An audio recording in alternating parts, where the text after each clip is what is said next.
Endless Possibilities. Chapter 4. Thank God. Jason's eyelids were fidgeting. His heart was beating faster and faster by the second. Sweat was being formed on his forehead.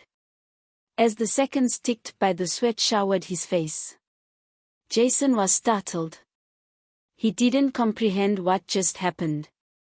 One moment, he was having a good time, and the next moment he was scared witless. He replayed the incident over and over in his head. He couldn't grasp the difference from his dream and his reality. He opened his eyes and they wandered aimlessly. He couldn't see anything clearly yet, his eyes hadn't adjusted to the faint light coming through the trees. When his eyes finally adjusted, he saw he was surrounded by trees. He moved his head slightly to remove a crick he was feeling in his neck. When he moved his head, he felt something soft beneath him. He took his head off the soft object to identify it. The soft object he felt was the shoulders of his sleeping companion Chubby. Jason was absolutely relieved after finding out he was back in reality. He wiped the sweat racing down his face and drool that was coming out his mouth. Thank God, he murmured ecstatically, it was just a dream. I thought I was going to die for a second there, mumbled Jason. With everything clear, Jason was able to relax and got the chance to observe his surroundings. When he looked up, the rays of sunlight that found their way through the swaying trees hit his face. He closed his eyes for a moment to let the scattered light brush his tired face. A smile started creeping on his face.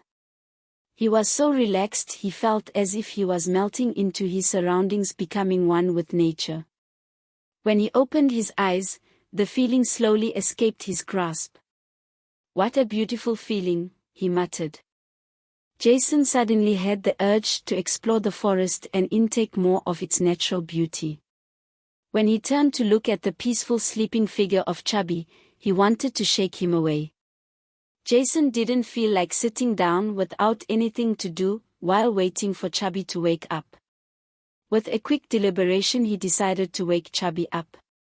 As his hands were about to touch Chubby, he had a good look at his sleeping figure. Chubby had a serene look on his face. That one look made Jason remember his serene moment from earlier. He decided against his foolish action. Waiting for a few minutes didn't bother him anymore. He brought his head up to look at the swaying trees. While watching them, he took an involuntary nap. Wake up, buddy, said Chubby while waving his hands close to Jason's face. I'm awake, I'm awake. Sheesh, I was just waiting for you to wake up, Jason said after opening his eyes. Yeah, whatever you say, buddy, Chubby replied. Jason rose to his feet after thinking it wasn't worth arguing with Chubby about who was awake first. He patted his backside to get the dirt and dead leaves off of him. Jason cupped both of his hands behind his head. We could either continue to argue or find a way out of this forest, stated Jason with his eyes drifting afar.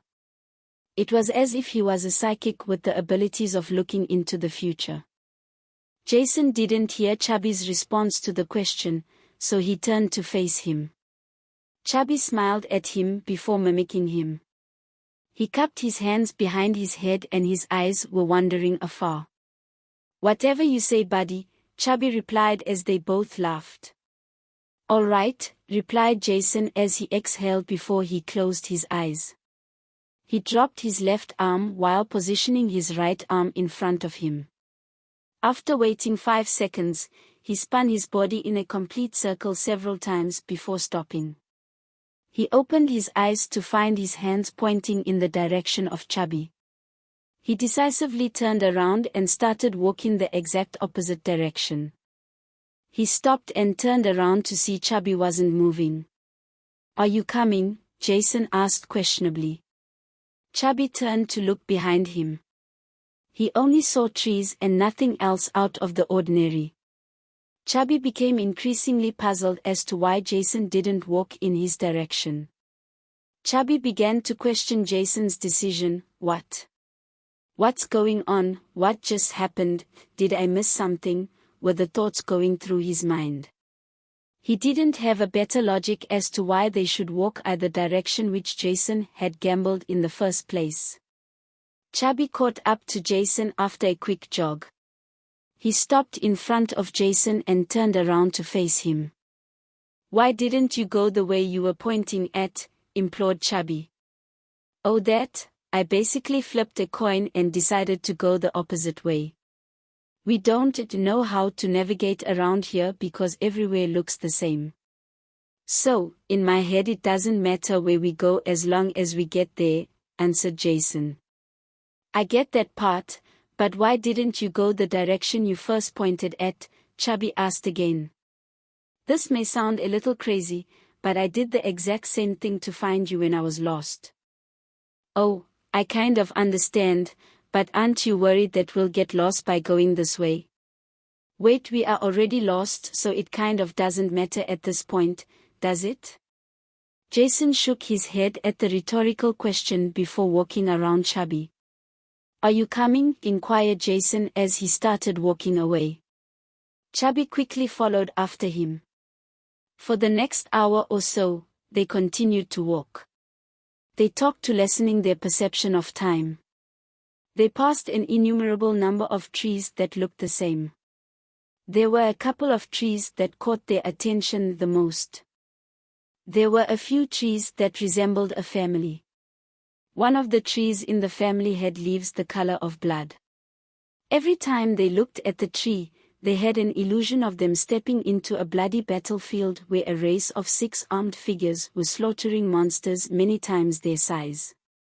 When one of the figures turned to face them, they felt their blood run cold and were immediately pushed out the illusion. The second tree in the family had leaves the color of cyan.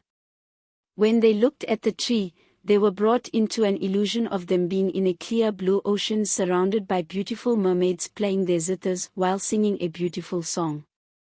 The illusion was both peaceful and beautiful. The last tree in the family was wedged in between the blood red and cyan trees. It was the smallest of the 3 trees with electric, purple leaves. When Jason and Chubby looked at the small tree, they were brought into an illusion of a battlefield with the 6 armed figures fighting the giant monsters with the beautiful mermaids singing their songs to encourage the slaughter. The illusion was a beautiful contradiction. There was a section in the forest where the trees resembled a cherry blossom tree. The leaves of the tree were similar to the colors of the anemone flower. As they walked past the trees, the flowers started to fall down. The scene resembled pink snow slowly falling from the sky. Jason caught one of the falling leaves. The leaf was soft to the touch.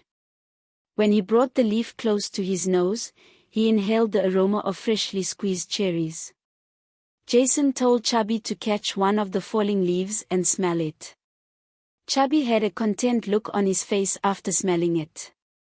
Jason and Chubby both climbed the tree hoping to find some cherries to eat. They couldn't find any cherries on the tree. The smell emitted from the cherry blossom satisfied their hunger. After coming up empty-handed, Jason and Chubby continued to walk until they heard a streaming sound. Following the direction of the sound, they found a flowing river. They ran to the river in desperation for water. They devoured the water. In that moment, they realized they were extremely dehydrated. The water wasn't stagnant, so it was relatively safe to drink. After satisfying his thirst, Jason examined the river. From the shore they were onto the shore on the other side of the river.